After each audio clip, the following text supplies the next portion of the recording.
Ya. Assalamualaikum warahmatullahi wabarakatuh. Hari ini saya, Bu Reti, akan menjelaskan tentang sistem 5 kingdom yang ada pada materi klasifikasi makhluk hidup.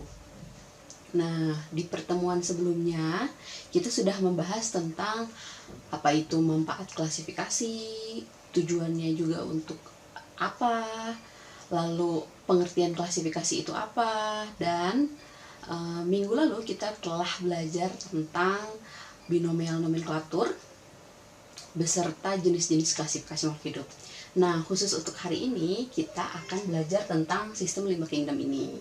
Jadi tujuan pembelajaran hari ini adalah untuk menganalisis setiap ciri yang dimiliki oleh kingdom, oleh 5 kingdom ya, gitu.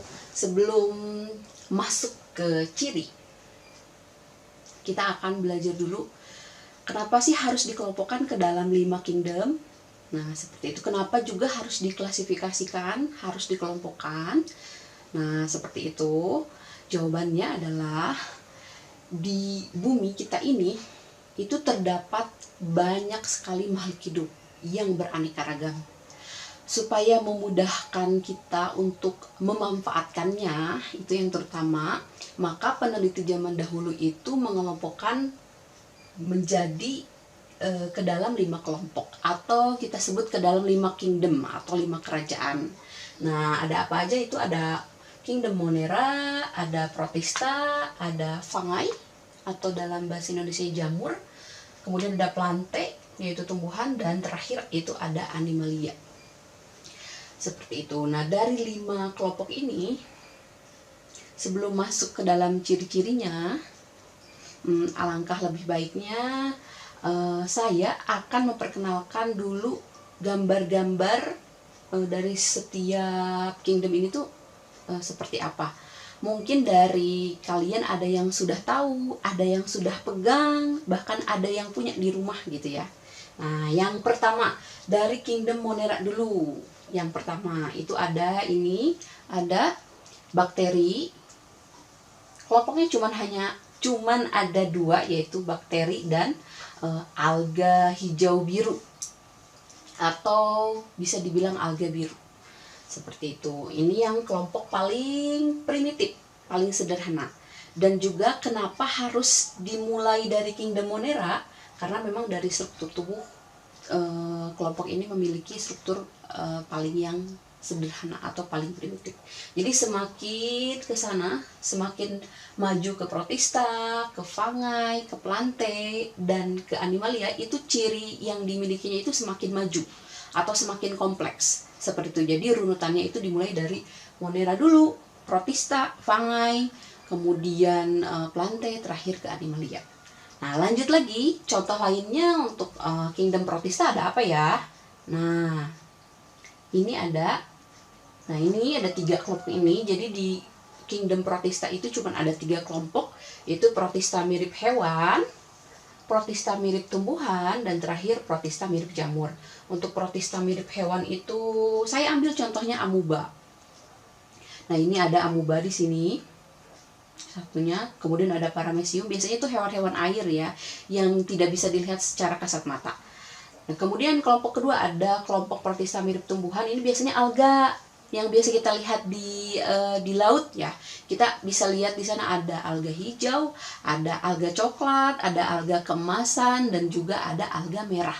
Sama itu juga, gradasinya dimulai dari gradasi warna alganya ya, dimulai dari alga hijau, coklat, keemasan, dan alga merah. Seperti itu.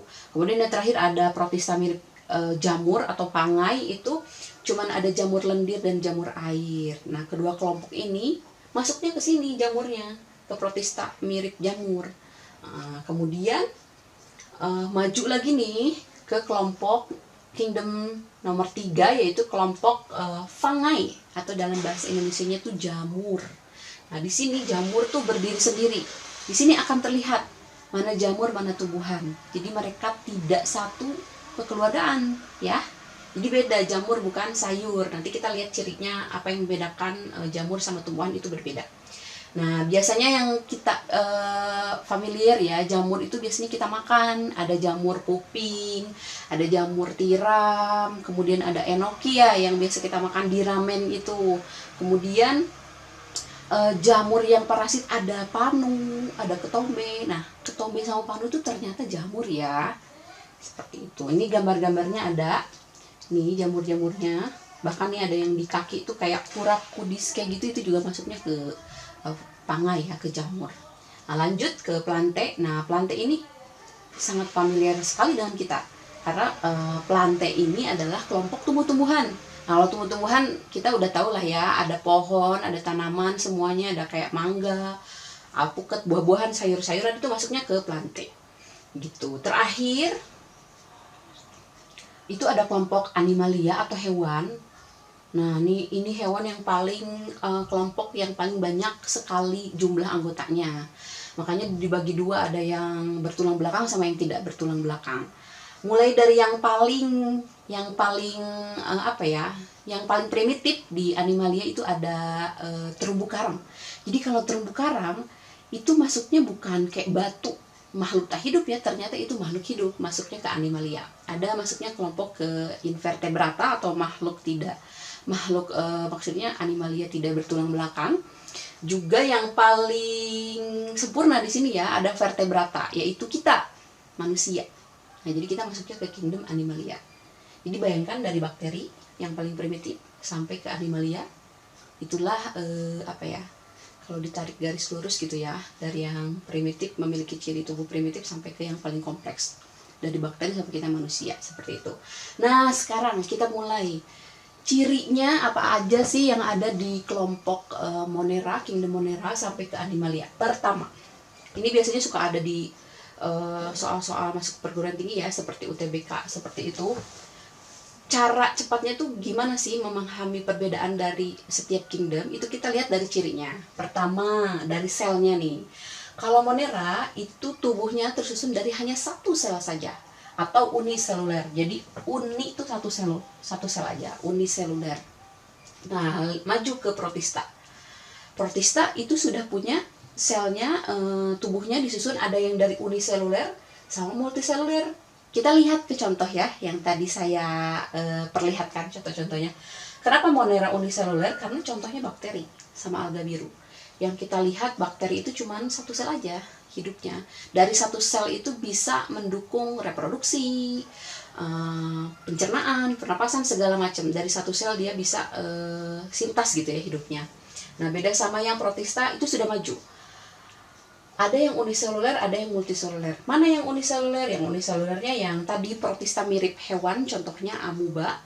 Kemudian yang multiseluler, yang tubuhnya tersusun dari banyak sel, itu contohnya adalah kelompok protista mirip tumbuhan, yaitu alga, seperti itu. Kemudian jamur juga, jamur air atau jamur lendir, itu masuknya ke uniseluler gitu. Lalu lanjut ke fungi. Di fungi itu sama, ada yang uniseluler, ada yang multiseluler. Yang multiseluler tuh yang bisa kita lihat secara kasat mata ya, contohnya yang kita biasa makan, jamur kuping, jamur tiram, itu multiseluler ya. Lalu kalau yang uniseluler yang mana? Uniseluler itu contohnya jamur yang ada di, misalkan di tempe yang putih-putihnya itu kan jamur itu struktur tubuhnya itu cuman lembaran doang kayak gitu, hifa. Jadi kalau dikumpulin hifanya berkumpul jadi miselium. Nah, yang kita lihat putih-putih di tempe itu miseliumnya. Jadi kalau kita lihat di mikroskop, kita cabut satu helai aja, satu helai benang gitu, itu bakal terlihat kayak satu benang gitu, namanya hifa, dan kelihatan itu cuma uniseluler. Jadi cuma satu sel aja, jadi dia berkoloni gitu. Lalu maju ke yang plante, kingdom plante. Sudah pasti kingdom plante sama animalia itu kita lihatnya bisa dengan mata kepala sendiri gitu ya, dengan mata langsung. Nah, itu udah pasti multiseluler. Ini kayak kita nih. Ini multiseluler, tubuh kita tersusun dari banyak sel, seperti itu. Lalu lanjut ke tipe inti sel. Inti selnya diselubungi membran atau tidak. Nah, ini berhubungan dengan kalau kita lihat di mikroskop. Kalau kita ngelihat di mikroskop, ada nggak inti sel? Kalau ada inti sel berarti punya membran. Ibarat kata inti selnya punya baju gitu ya. Lalu kalau misalkan nggak terlihat tuh mana inti sel mana enggak, itu berarti masuknya ke tidak punya membran inti. Jadi yang tidak punya membran inti namanya adalah prokariotik dan hanya dimiliki oleh satu kingdom saja, yaitu Monera. Maka dari itu Monera di sini itu masuknya ke kategori primitif. Jadi selnya belum mempunyai membran inti.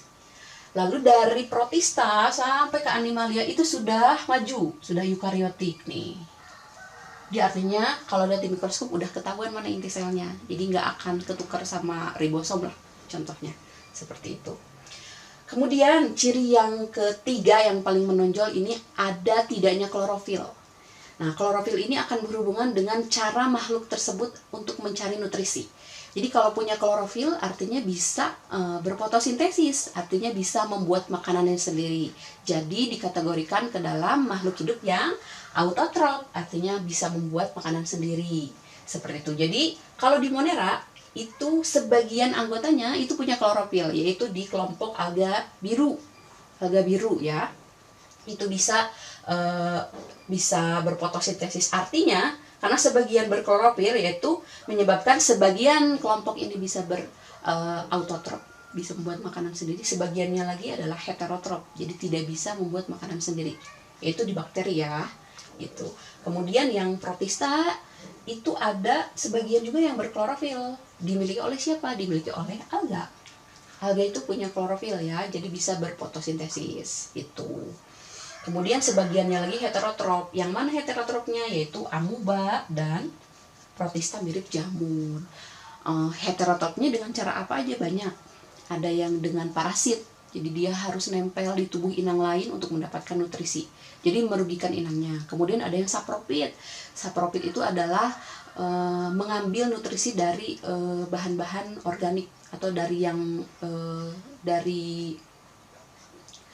makhluk hidup yang sudah mati misalkan, atau dari bahan-bahan organik. Contohnya nih, kayak di bakteri heterotrop itu misalkan contohnya di tubuh kita itu ada bakteri Escherichia coli kan untuk membusukkan makanan.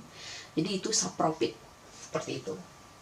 Sapropit berarti salah satu cara mencari nutrisinya dengan cara heterotrop gitu. Lalu lanjut ke fungi. Fungi otomatis tidak punya klorofil, sehingga menyebabkan kelompok tersebut mencari nutrisinya dengan cara heterotrop. Nah, dan ini juga yang membedakan jamur sama tumbuhan. Kalau tumbuhan sudah pasti berklorofil, menyebabkan kelompok mereka kelompok yang autotrop. Nah, kalau jamur itu tidak punya klorofil. Itu yang membedakan jamur tuh bukan sayuran, bukan buah-buahan, bukan tumbuhan.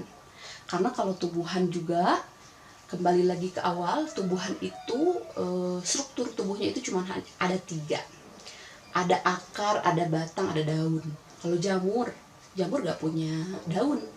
Ada batang mirip batang, itu juga bukan batang. Kemudian akar, kalau di tumbuhan namanya rhizoid gitu ya. Jadi beda struktur tubuhnya. Kalau di fungi itu struktur tubuhnya dari hifa, dari seperti lembaran-lembaran kayak gitu ya. Itu. Kemudian yang kedua, perbedaan lainnya yang lebih mendalam adalah kalau di fungi dinding selnya itu tersusun dari kitin, jadi kaku. Kalau di plantae dinding selnya dari selulosa, dia itu fleksibel lah ya, lentur gitu maksudnya, agak lentur gitu ya. Itu juga. Kemudian bagaimana kalau misalnya ada yang bertanya, loh kan jamur bisa dimakan, jadi itu bisa menyebabkan mengategorikan beberapa jamur ke dalam tumbuhan gitu ya. Ternyata memang bisa dimakan itu karena dari dinding selnya sendiri itu ada kandungan polisakarida yang mirip di tumbuhan. Nama jenis polisakaridanya itu adalah glukan. Jadi itu yang bikin kita kenyang kalau makan jamur. Jadi glukannya sendiri itu salah satu jenis karbohidrat. Sama kayak kita makan pizza. Nah, di pizza itu yang tepungnya itu dari glukan. Sama berarti kayak jamur gitu. Nah, lanjut. Ini plantae sama fungi udah ya. Terakhir itu adalah animalia. Di animalia sudah pasti kita tidak punya klorofil, sehingga kita memang makan gitu ya. Nah, yang kita ini yang paling terlihat tuh makan gitu ya. Jadi heterotrop itu kita tidak bisa membuat makanannya sendiri, sehingga kita harus makan. Kalau hewan lain gimana cara makannya? Sama, ada yang caranya itu banyaknya sih punya ini ya, alat pencernaan kalau di animalia seperti itu. Itu mungkin dari saya secara singkat bagaimana kita bisa menganalisis ciri dari setiap kingdom yang ada di sistem 5 kingdom klasifikasi makhluk hidup. Sekian dari saya. Jika ada yang kurang berkenan atau kata-kata yang salah mohon dimaafkan. Sekian, terima kasih. Wassalamualaikum warahmatullahi wabarakatuh.